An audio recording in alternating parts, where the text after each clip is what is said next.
All right. You ready? Yeah, let's go. Game starts in puck drop in five, four, Four. 3, 2, 1. Hello there, YouTube. This is the Live Transform podcast. I am your host, John, and I'm greeted, or I'm blessed with the company of. My name is Bruce Sherwood, and I am the Alligator Jaeger. No, I'm just kidding. No, a lot of you people, if you've been to camp, you've probably seen me around pretty much over the course of the last decade. I'm David Song. My camp name is Iggy. I have done 8 summers, 3 springs, and 2 falls on staff. And before that, I went to teen camp for 3 years. And, I am blessed. I'm blessed to be with you. I'm really appreciative that you invited me to do this. It's a lot of fun, and I'll just start by saying Camp Evergreen. Like anyone who knows me knows that Camp Evergreen is a very special place for me, and we'll get into why Yeah, later yeah, on. But it's great to be here. It's great to be visiting, and yeah, appreciate you, my friend. yeah. Yeah, I'm very excited. We'll get into why this is so exciting shortly, because this is like the first guest staff member who currently isn't on staff, but he's out for this is New Year's. I don't know when this is going to air, but it is currently New Year's Eve. We're getting ready to party it up. But yeah, so you are originally from Calgary, Well, or no, I no? I was actually born in New York City. So you're A lot. born in I was America. born in America. I've lived in Calgary for the past 17 years, so I'm Calgarian. But between New York and Calgary, when I was a little kid, my family moved to Beijing, Shenzhen, Hong Kong, and Toronto. And I was 7 years old when I moved to Calgary for the first time, and I stayed there until about age 24. Nice. So I am a dual citizen of both Canada and the United States. There's only 2 passports I'll ever need, I always tell people. But I am, as you can see, I'm Canadian at heart. I'll always be Canadian at heart, and I do identify as Calgarian. Like Calgary is home to me. It's where my parents are, and it is where many of my friends are. Although I've also been making a lot of good friends elsewhere, and we'll get into that later. And God's been providing that for me in my life, and it's praise Him for that. Nice. Yeah. So, like I've mentioned, most of our viewer base is actually German. So what would you, if a new German comes to camp or comes to Calgary, what would be your okay, you need to go see this or you need to go do this type thing? Well, I think a lot of the German staff who've already passed through camp understand how great the Rocky Mountains are and how privileged we are to be living right outside world-class national parks like Banff and Jasper a little further. But if you want to do it all, Waterton, Yoho Kootenay, over in BC, I think that's the first thing. In fact, I brag about this to my American friends all the time that if they were ever to come to Canada, you have to go see the national parks. And not only is it absolutely gorgeous, but there's a lot of fun things you can do. If you're outdoorsy, you can go hiking, you can go backpacking, you can camp out in tents and world-class campsites. But if you're a white-collar city boy like I am, there's plenty of hotels and motels you can stay in, plenty of gondolas that take you up mountains, and fun tourist attractions, and really fun restaurants to eat in, live music, trails that are a little less intense, so you can still get great views without kind of sacrificing yourself in the mud and the rocks. But I think that's the first thing. And the second thing, being that I am a sports guy, sports is a huge part of my life, even though I've never been an athlete. I would recommend that they go out and see, whether it's NHL hockey games or even CFL Stampeder football games in Calgary. I'm biased, and not everybody is interested in that. But for those that, for example, like soccer or football in Germany, I think it would be really great to check out the Canadian sports scene, see what we have to offer. Yeah, you will be extremely amazed at how violent we can be at sports. 100%. Yeah. So sports. What are you doing currently? Is sport related? Absolutely. I was alluding to this earlier, but I don't actually live in Calgary right now. I live in Indianapolis, Indiana, and a shout out to all my friends in Indianapolis when you hopefully watch this at some point. Who knows? But and the reason why I moved there in January 2020 was to pursue a master's in sports journalism. Essentially, I realized that, frankly, I don't like school that much. I was not going to go to traditional grad school. My undergraduate degree from Calgary was a great experience, but it was just that. It was more of a great experience for me to meet awesome people and grow as a person than a direct line to a future career. So I actually was doing legal studies in my undergrad, but I figured out pretty quickly I didn't want to be a lawyer. And I realized, well, I either want to go work at camp for the rest of my life, or I'm going to try sports journalism. Those really are the two things on my radar. And my mom gave me a really good piece of advice that you could always go back to camp when you're older and still do that, but it's a lot harder to pay for a master's and do school and get into sports journalism when I'm like 30, 35. And I thought that made a lot of sense, and that's why I went. And 3 months later, COVID shut down everything and gave me a year and a half spring break. That's its own story, but fortunately I was able to do a remote internship with a company called Golf Week, and where I learned that golf is not actually as lame as it may seem to be at first. And it was a great experience, made some money, great thing to put on the resume. And so now the reason why I'm back here at camp on New Year's is obviously for the staff reunion that's about to happen later tonight. But I finished my last full semester of my sports journalism degree, and next semester I will be going back, but I have one online class left, and then I'll be working part-time for my school athletics department. So I'm very much looking forward to that. It'll be really good, practical, fun experience. And I also happen to be friends with a lot of the ladies on our women's basketball team, which, fun fact, IUPUI, that is the name of the school that I go to. It's Indiana University, Purdue University, Indianapolis, which is why everybody calls it IUPUI. It's a super, super clunky name. But even though we're not a Christian school, we're a secular school, the head coach of our women's basketball team is a Christian, and so is most of the team. That's so sweet. It's been a great culture. They have a great culture in that team. They're a very competitive team as well, and I've lobbied to cover them a lot, and I'm friends with several of those ladies there, and they're awesome people, and so far it's been a great way that my faith life has managed to intersect with my professional life. Nice. So do you have a certain sport in particular that you enjoy covering most? I actually don't. I do love hockey. Is golf your favorite now? No, it is not. I've developed a bit of an appreciation for golf, but it'll never be my favorite sport. I will say subjectively, in some ways, hockey is my favorite sport. This is a Hockey Canada jersey. I'm very proud of it. But I really think, John, one of the things that might suit me and does suit me for a career in sports journalism is that I am a true sports fan. I like hockey. I love hockey, in fact, but I also love football and basketball. I watch MMA, mixed martial arts. I watch track, swimming, freestyle skiing, a lot of X Games-y stuff. And I watch those things in the Olympics and out of the Olympics, which a lot of people just tune into track and swimming for when it's in the Olympics, right? But I've actually gotten into it outside of the Olympics. And, I watch a little bit of soccer, although that's not ever going to be my favorite either. I watch a little bit of baseball. And I'll tell you what, I watch so much sports, even I get tired sometimes and need a break. But I really am I consider myself a true sports fan. I could get at least slightly interested in, one more thing, volleyball. Volleyball's another one I've gotten into recently. It's super fun to watch, especially live. But yeah, I consider myself someone who can generate at least a little bit of interest in almost any sport if I really tried, which I think that really equips me well to expand my horizons in sports journalism, because I'm not pegging myself as a hockey guy or a football guy or anything like that. Yeah, that's awesome. Now, okay, you were born in New York, and you went to China and Beijing and stuff, and then you came back, or Toronto, and then Calgary.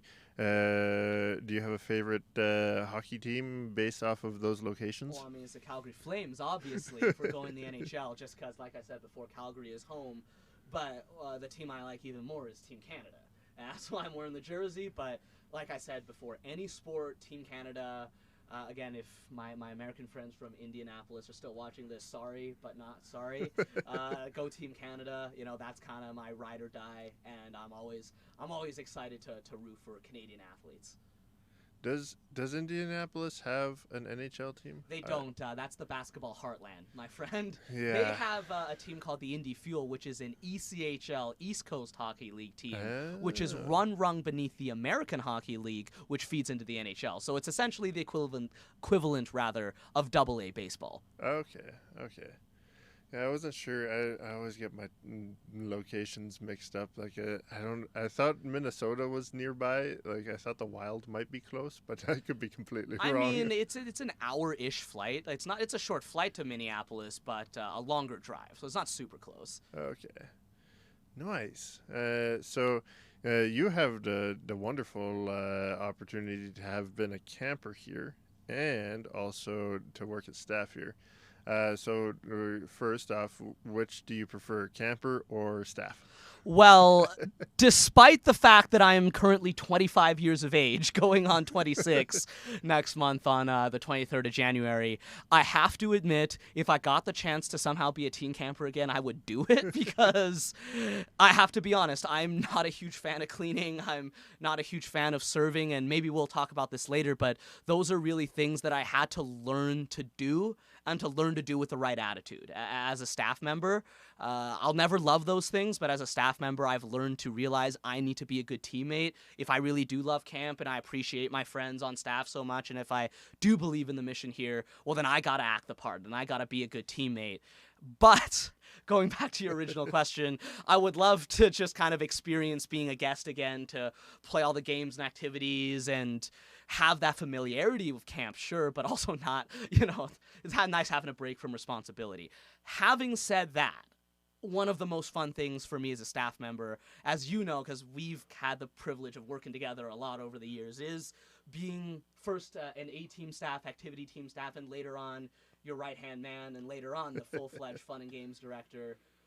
Because, again, anyone who knows me, you know that I'm a people person, you know that I'm very energetic, and you know that I'm very creative, and I've been blessed to use those gifts. God's given me an opportunity to use those gifts to make games and activities fun and memorable for guests of all ages here in spring, summer, and fall. And one of my favorite parts of being staff is to be able to not only use my personality and my natural gifts, but also to use my familiarity with camp and certain activities in camp that in order to serve the guests. Like, for example, you could give me 3 minutes notice and I could run any archery block, right? Yep. You give me 3 minutes notice, I could run any canoeing block. And wide games, like any of the wide games that I know, the only notice I need is enough time to go set up the equipment, but I could do it without another staff member. Games that work that way, but yeah, I guess what I'm trying to say is I love the fact that camp is so fun. More than that, I love how camp is such a great nexus point for different people to meet each other and become friends, and that definitely happened to me as a camper, that many of the people that I met as a camper and a younger staff member have become some of my closest and most treasured friends. And even the ones that I've grown apart from, I still cherish the good memories I have with them. And so that's kind of the part of just, having fun being a camper. I love that, but I also love the ability to, take a little bit of responsibility, but to use my skills and my blessings to meaningfully impact guests and ensure that they have a positive experience here through games and activities primarily. And that's what I loved about being a staff member here. Nice, nice. So you were a camper for 3 years, you said? 3 years of teen camp. And I do feel a need to preface this that, most of our campers that become staff started when they were like 5, or at least when they were about 10 or Yep. 12. There are not a lot of people that start like me, like as teenagers in teen camp, and stick around for as long as I have. And so I'm kind of proud of that. But yeah, 3 years of teen camp were 3 of the best weeks of my life for sure. And so what is there, can you think of a certain thing that kept you coming back? Because I know we have a tendency or a problem of keeping especially male staff coming back as teens, like in the teenage years. So is there anything in particular that you felt was like, yeah, I want to go back to camp this year type thing that kept bringing you back to us? Well, the answer to that is very simple. It was the people. I am a people person, like I said, but yeah, you know what? There's really not a good way to answer your question without getting fully honest, so I'm just going to do that right now. I've struggled with self-image and self-esteem my entire life. Not in ways like eating disorders or diagnosable mental illness or anything like that. I was blessed to have never experienced that, but I never liked myself. Like, if I was stand up, I'm 5'3", I'm a foot shorter than you. Not only have I never been an athlete, I've also never been good at sports, and I always felt a lot of pressure from North American society that, a real man's gotta, a real man looks more like you than me. A real man, is physically strong and good with his hands and good at sports and a lot of the things that I'm just not. And I remember being in junior high and high school in particular that I felt like I had to not be a different person, because I'm also too genuine to actually be super fake. I couldn't pull that off for long, but I felt like I had to market myself a certain way to my friends and my classmates to, like I said, not try to be a different person, but to overemphasize some of my character traits and downplay others. I thought that was the only way that I would get any respect from anybody, and I would get any appreciation or love from anybody. And I even felt that way a little bit with my friend group at the time. But when I came to camp, like the first thing I noticed was like, what? There's an electric guitar and a drum kit involved in worship? Because I had never been exposed to that before. I had always only been exposed to very traditional forms of Christian worship. But beyond that, I felt from the first week onwards that I could just be who I was, and that there were really cool staff members and really fun kids around my age that I could just socialize with in a natural way. I didn't have to hide anything. I didn't have to market myself. I didn't have to overemphasize some of my traits and downplay others. I felt that I was appreciated for who I was, unfiltered.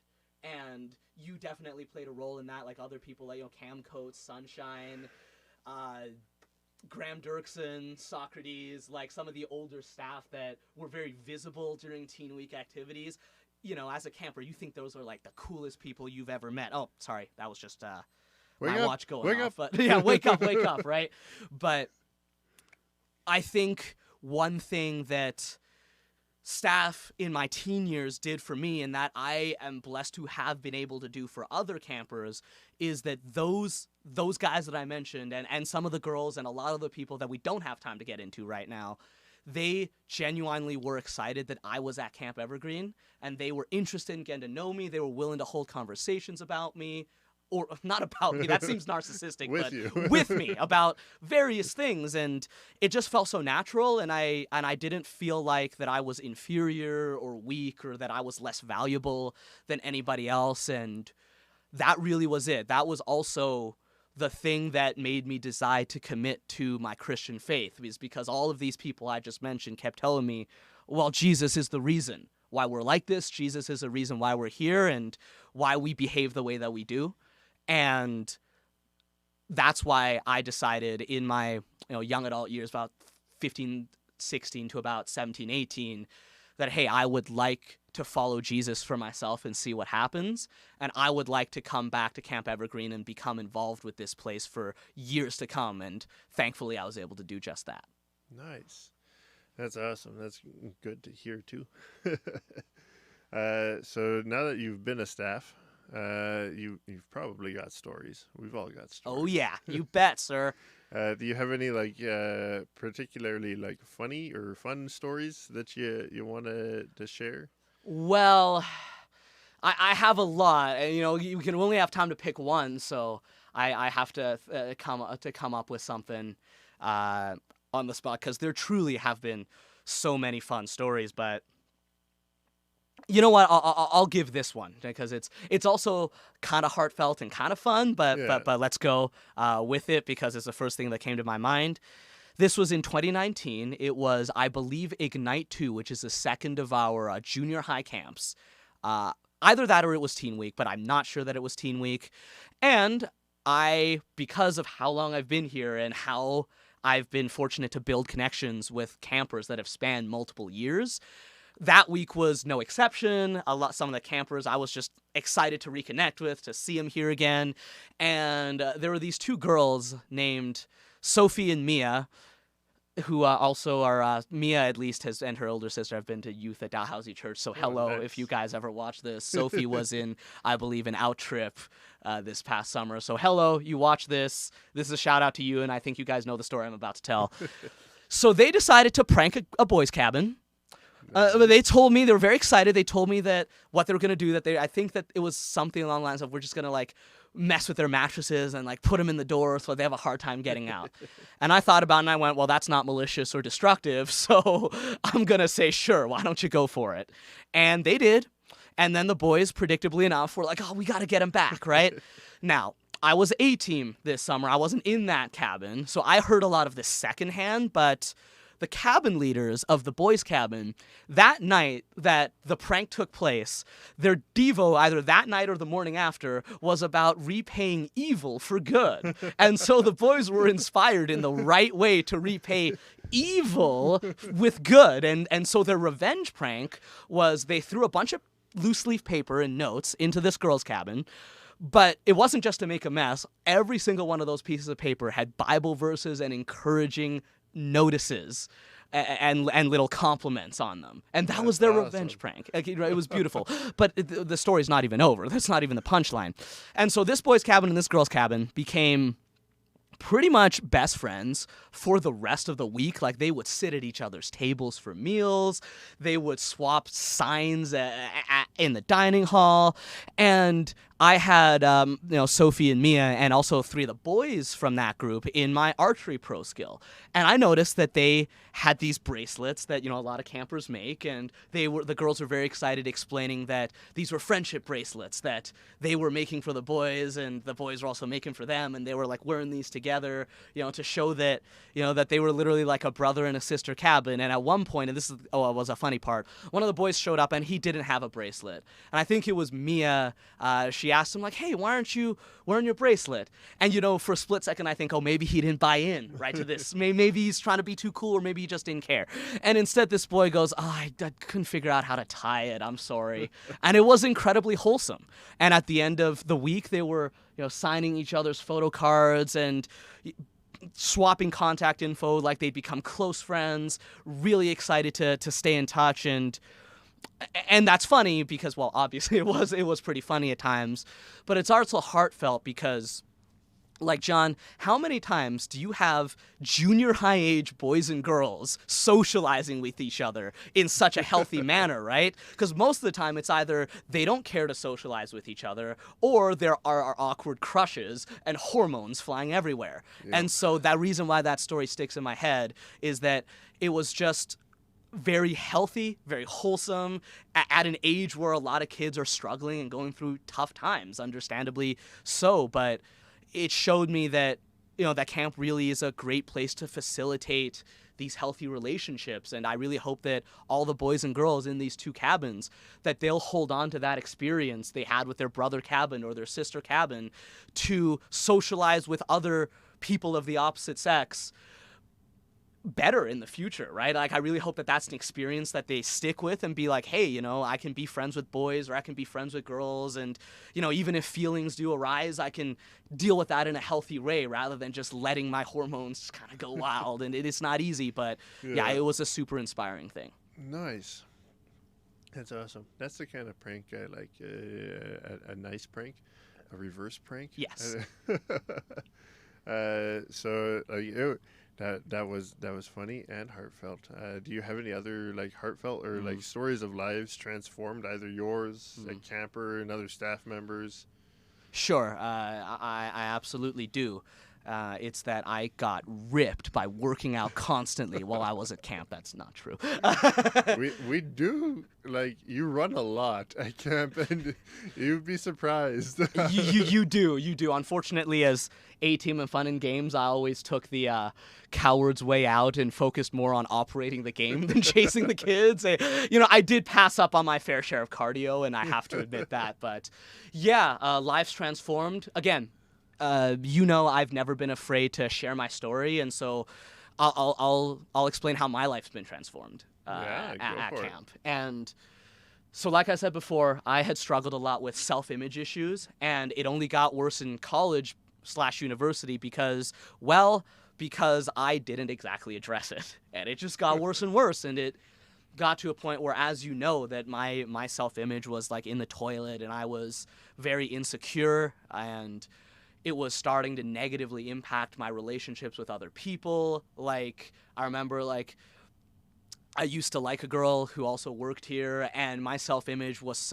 in such a bad place that I literally assumed if she found out I liked her, she would break off the friendship pretty much by default, even though I hadn't done anything wrong, right? And like that was just how skewed of a view I had towards myself in a poor way. And over 2 years, particularly 2017 and 2018, those 2 summers at camp really, or rather, what I'd like to say is God used those 2 summers at camp to show me that I matter, and that I need to stop comparing myself with other people in the ways I have been. And one way that kind of started was in 2017. Anyone who's been at that homemade jam or watched it on Vimeo or our page knows that there was a special skit that you were a part of with a lot of the other veteran staff, and it was a dramatized reenactment of Christ, creating this young woman and being in relationship with her, but then that young woman, played by my good friend Shina Reimer, aka Chip. Yeah, I think she's married, so I don't think she's a rhymer Sorry, anymore. she's I think she's Shina Bradley now. You're right. It's a good Yeah. catch. It's a good catch. She goes by Shina Bradley now, but yeah, she was an awesome person. It was great to have her here, but she played the part of a young woman who was then laid low by all sorts of obstacles in life, whether it's lack of money or substance abuse or unhealthy relationships, which are all acted out in a very convincing way, in my opinion, by other staff members. And you got to play Jesus, so no pressure there, big man. But Yeah. in the end, it was there was music going on in the background, and you kind of like physically took on all of those temptations and obstacles, and you like overcame them on stage, and the skit ended with you kind of coming to her and be like, hey, like I got you, like I love you, and kind of acting that out. And that changed my life because it allowed me to actually visualize all of the things that I was struggling with. And that night I remember writing out like a letter to myself and to God, where I wrote out sort of my version of, well, I've never struggled with substance abuse, and I've never struggled with depression, but I have struggled with self-image in these ways and those ways. And I wrote them out as people, as if they were like bullies or enemies in my life. And I use that skit as a way to actualize my feelings and start to give them to God and say, hey, this is what I'm dealing with, and I'm not interested in carrying it in anymore. And so please take this, and I got to find a way to start working through this in ways that I haven't before. And so that was one part. And then 2018, it kind of continued, where that journey took me to some uncomfortable places with certain friends. And obviously I don't have time to get into the details, but I was feeling so down in the dumps that year in 2018, I wasn't even excited for summer camp to begin.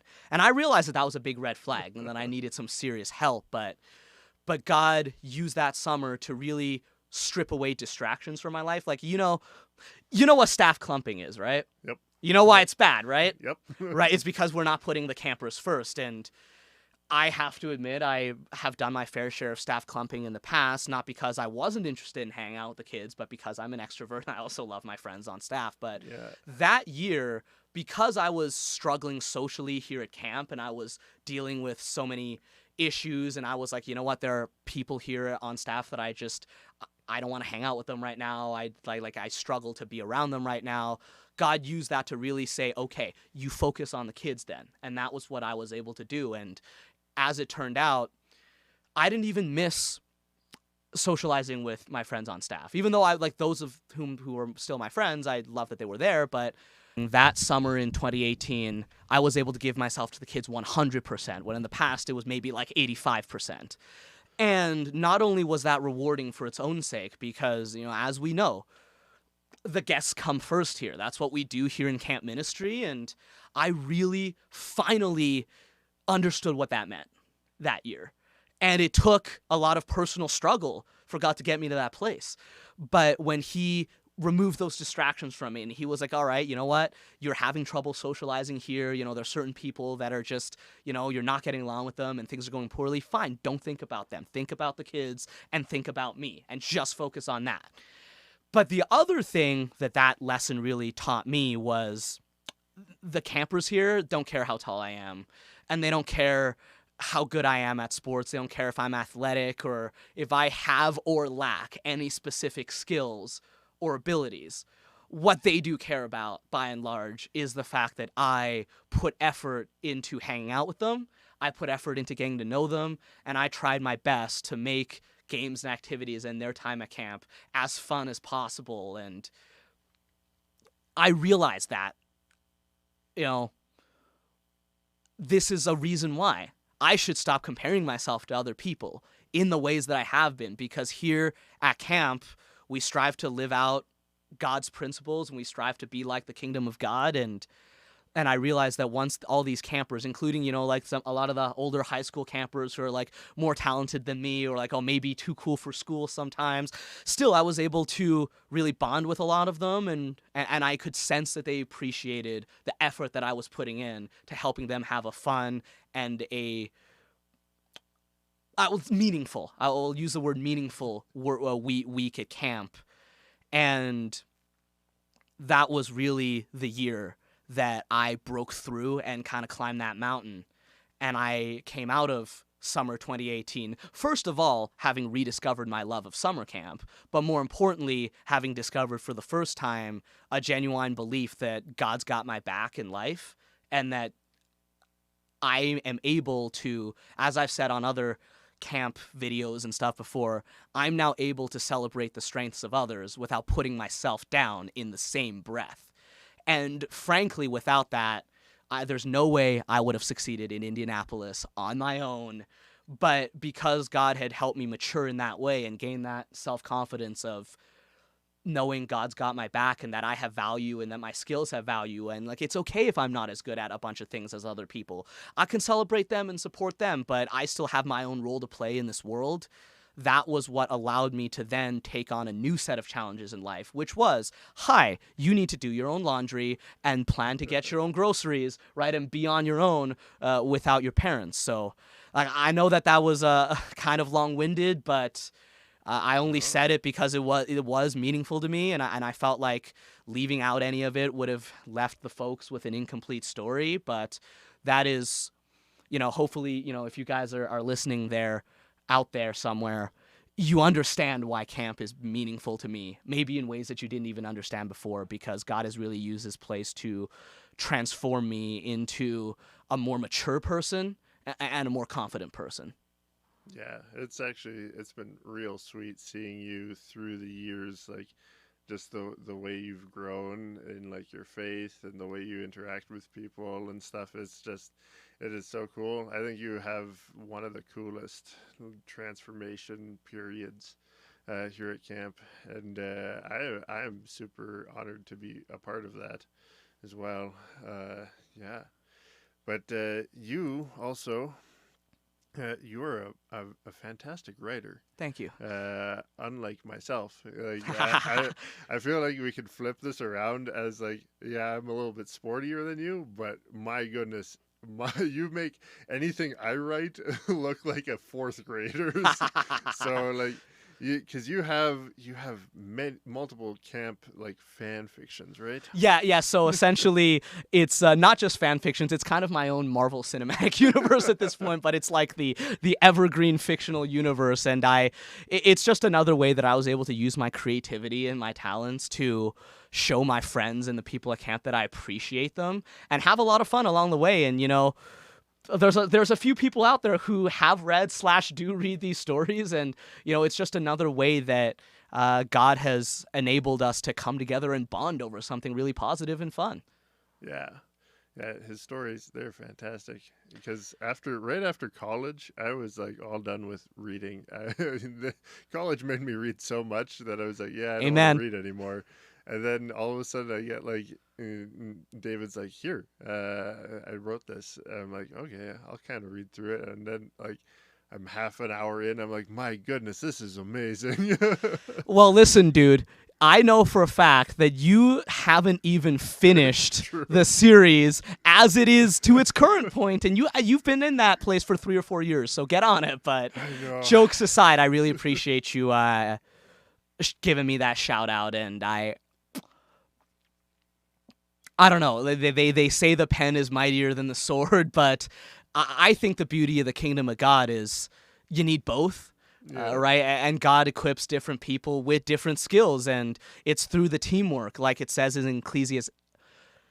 I'm sorry, I should be enunciating better as someone with literal play-by-play broadcasting experience.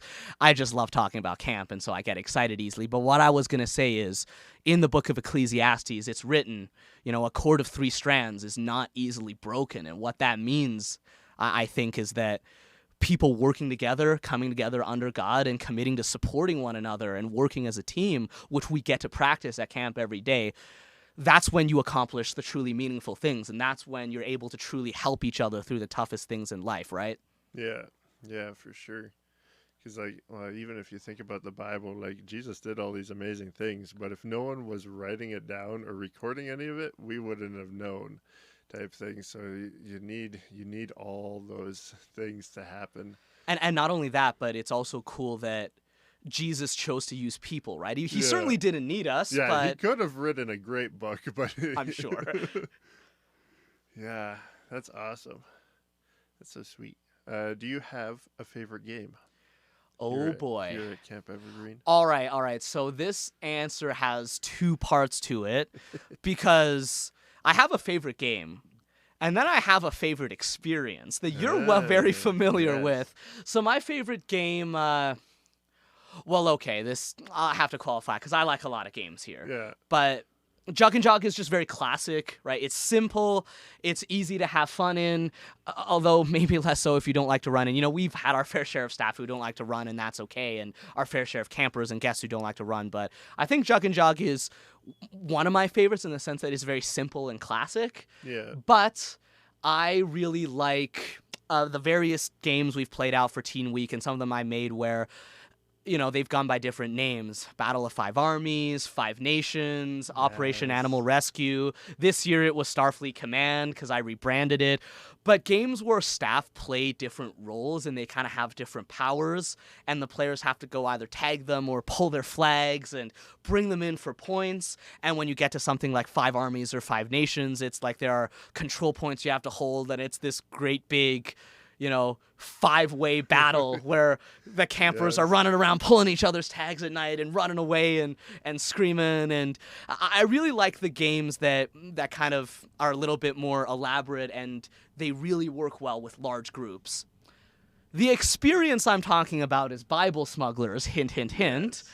And we don't really have time on this podcast for me to explain what it is because I take at least 30 to 45 minutes to sell it because I love it so much. But the reason why I love it is because, as a guy who loves fiction and is creative, seeing all my fellow staff join me in dressing up and putting on these generic like Russian/Eastern European accents like, hello, my name is Lieutenant Anatoly Svechnikov, and just doing that all night, playing characters like all in, that's super, super fun.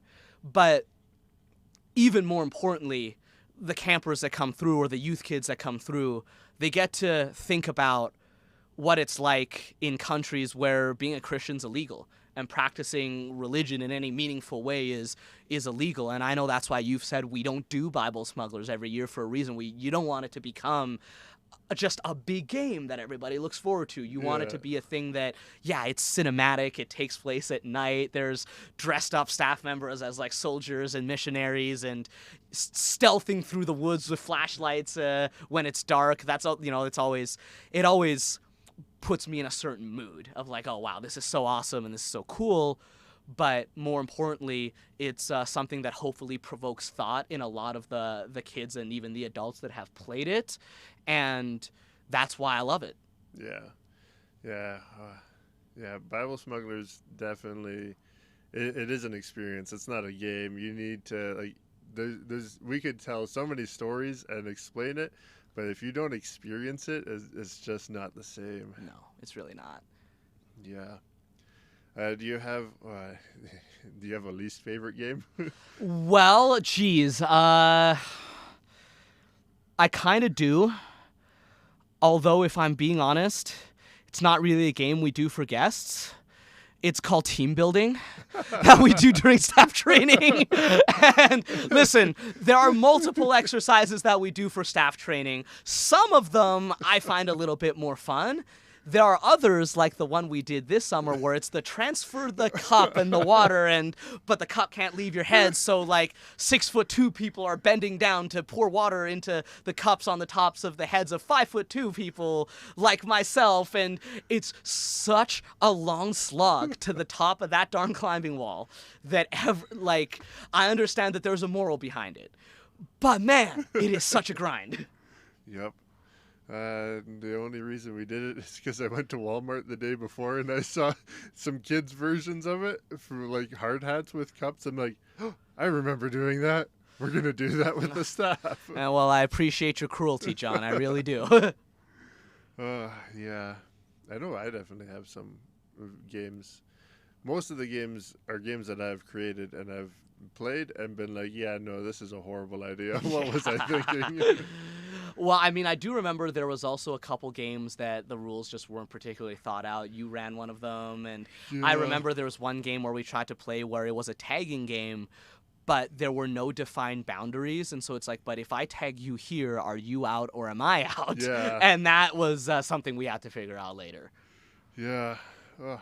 So do you have any plans what are your plans for the future? You going back to school? Do you stay here? Right. So like I said before, but like it's probably been like at least 40 minutes since I've talked about my plans for this year. So Oh, right, good call yes. bringing it back. But yeah, so for the next semester, I'm doing one online class and I am working part-time for my school athletics department. And so that means I'll get to cover our women's basketball team a lot, which will be a lot of fun.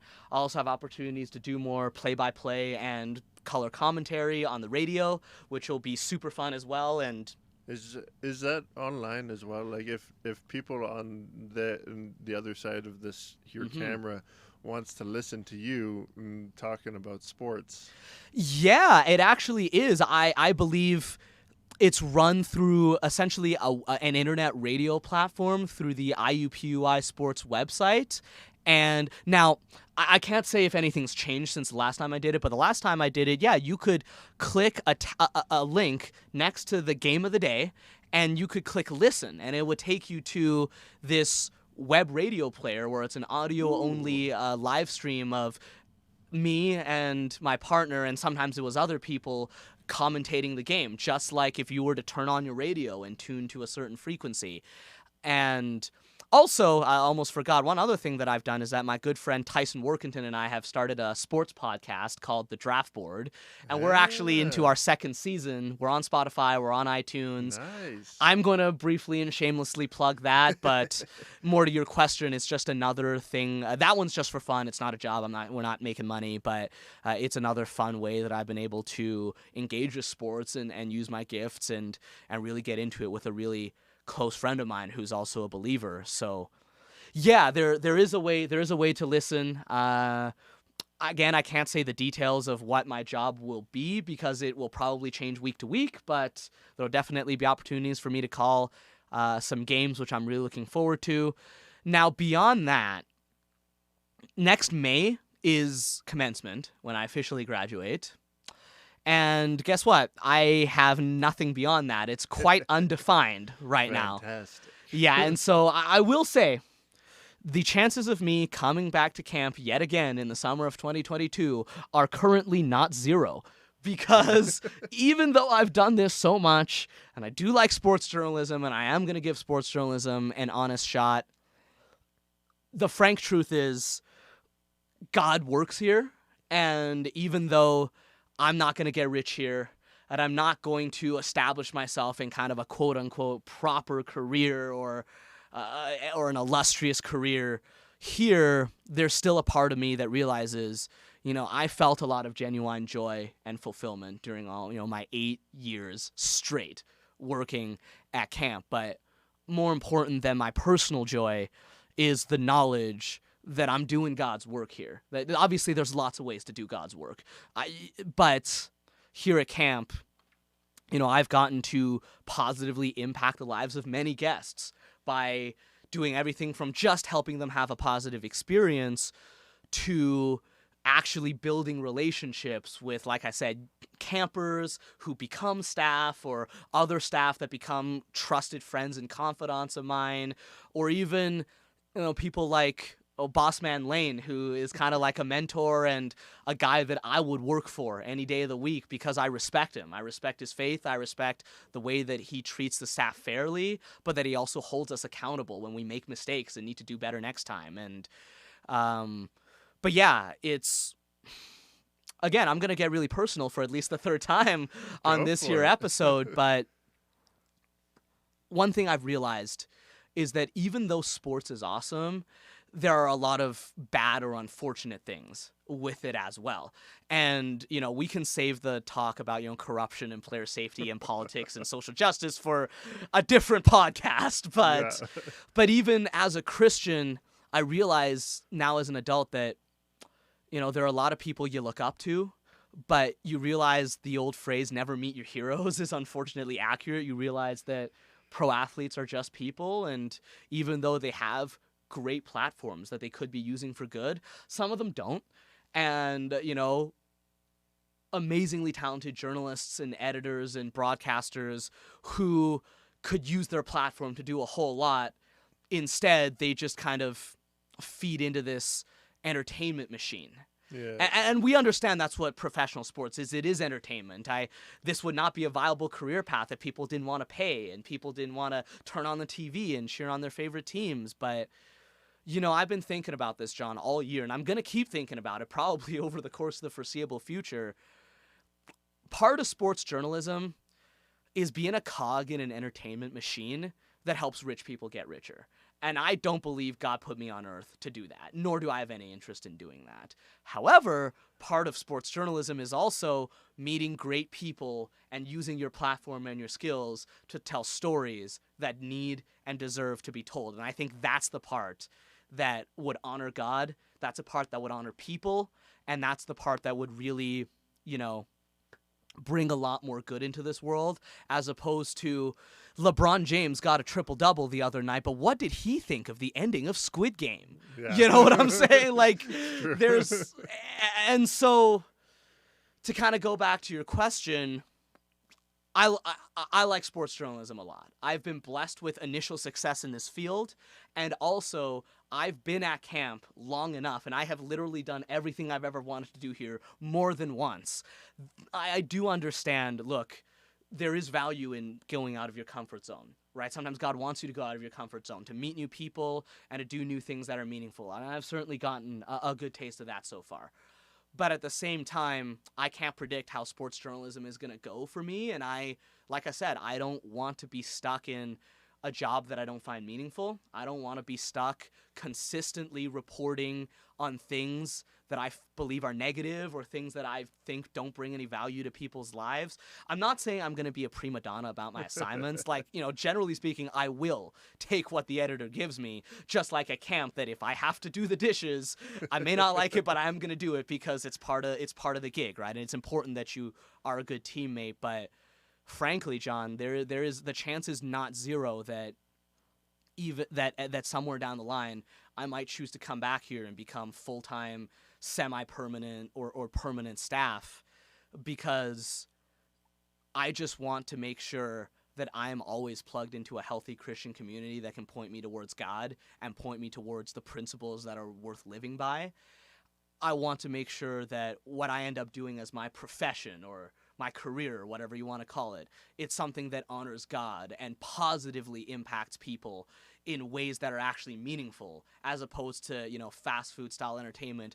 Awesome, like the Lakers won by 20 or the Flames won by 5 goals. Let's just read about it and move on to the next thing. Like, it's fun to write game recaps. It's fun to talk to athletes, but I think I'm going to have to get better, frankly, at listening to God and what he wants me to do with my life, because I want to make sure that what I end up doing is something that, like I said, that does him proud and that does proud the people around me that I have a chance to positively or negatively impact. So all that to say, every time I say this might be my last year, something else comes up. Like last time it was literally COVID that brought me back to camp for 2020. But man, I guess the last thing I just want to say about that is I'm not saying all of this because I have this unhealthy obsession with camp or that I'm afraid of moving on or anything like that. Because I feel like some people, I have met other staff members who kind of get into that rut of like camp's my comfort zone, so I don't want to leave, even though it might be wise or meaningful to leave. But like I have left, and I have, thanked God for all the people he's put in my life in Indianapolis, all the fun experiences covering sports in Indianapolis and hopefully elsewhere. But camp is a special place. Lord willing, camp will be a special place for decades to come, and I can't rule out the possibility of me coming back in the future and working here again because I believe in the mission, because I've seen firsthand, like you said, lives being transformed for the better, and I believe that is a very meaningful thing that you could give your life to or parts of your life to. Yeah, that's awesome. That's sweet. Yeah, I think it also, like, you don't have to, anyone out there too listening and they're like, man, I wish I could go back to camp. You don't have to come back for like 4 months or anything. You can come back for a week and stuff too. But it's very warms the cockles of my heart that you find this place is like a second home, and you want to come back. And like I am glad that you were able to go to Indianapolis and do all the sports journalism, but it's awesome because I think at your core really is that like you like getting to know people and getting to know them more than just like surface level. Like this guy's good at basketball, this guy's good at hockey. That's Absolutely. the only thing that they're good at. Like you get to know people deeper than that, which is really sweet, and I think it's really nice. Like it's really great at camp for that too. And one thing that I did want to say before we sign off here is something really important that I learned at camp, in addition to what I've already said, and that's you can't come here just to have FaceTime with your friends. Like younger staff, pit crew, interns that want to come work here. Like I get it. A lot of you are probably like, I want to come back to camp because it's fun. I want to come back to camp because my friends are going and I want to make more sweet memories with them. And I'm not saying don't do that. I'm not saying be ashamed of wanting to do that or avoid doing that.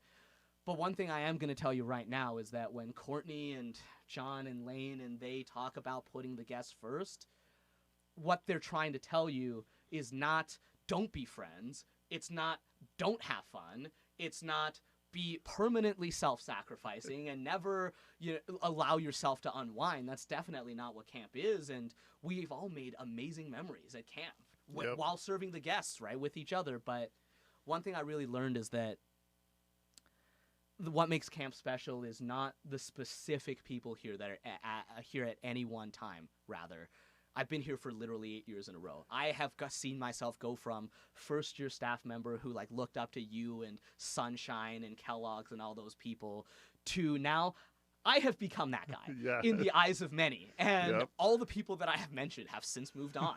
And I have seen a lot of amazing people come and go. And as a people person, that will never be easy nor fun.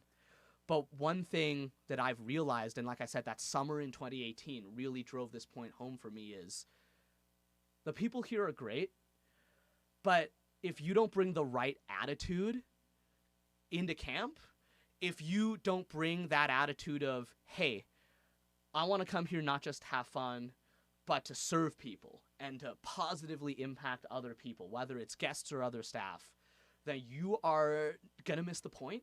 You are not going to get as much out of it as you could.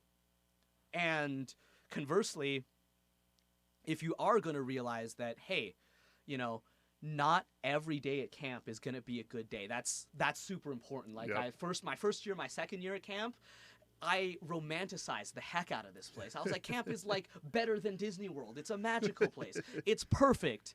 No, it's not. but it is God's place, and you know, God's bigger than magic, and God's bigger than every day being perfect. And sometimes you have to realize that at camp, as in life, you're gonna have bad days, things are gonna go wrong, you're gonna have conflict here as well as elsewhere, but you have to keep in perspective that that's a part of life, that's a part of being human. But when you give it a fair shot and you put that effort into working hard, even when it's a sucky day and you don't want to serve dinner because you already served breakfast and lunch. Man, I've been there. You know, you don't want to clean the hallways because you just cleaned them this morning and it's been a super tiring day. But if you put that effort in anyway, if you show up for yourself and your teammates, and you also are open-minded and you let God and other people teach you what they have to teach you, in the end, it's going to be a lot more meaningful than just, hey, this was a really fun summer. Yeah, that's so true. And like your stories, most of your stories involved other campers, not so many other staff. Like, that's really, you make so many fun and interesting like memories with the guests as well as other staff. It's awesome. Yeah, awesome. Thank you so much for coming on. Thank you for saying Absolutely. yes. I wasn't concerned that you were going to say no, but No, you shouldn't be. I will get in front of a mic and talk about something that I care about any day. Any day. Just like I would literally stay up until the wee hours of the morning running an unscheduled wide game for a guest group that asked for it. Just part of who I am. Yeah, that's why we love you here at Camp Evergreen. So yeah, everyone out there, make sure you let I keep wanting to call you Iggy, but it's not Summer. You are David. No. Whoa. There's a lot of people that call me Iggy at all times of the year outside of camp. I accept it. I don't care. It's fine.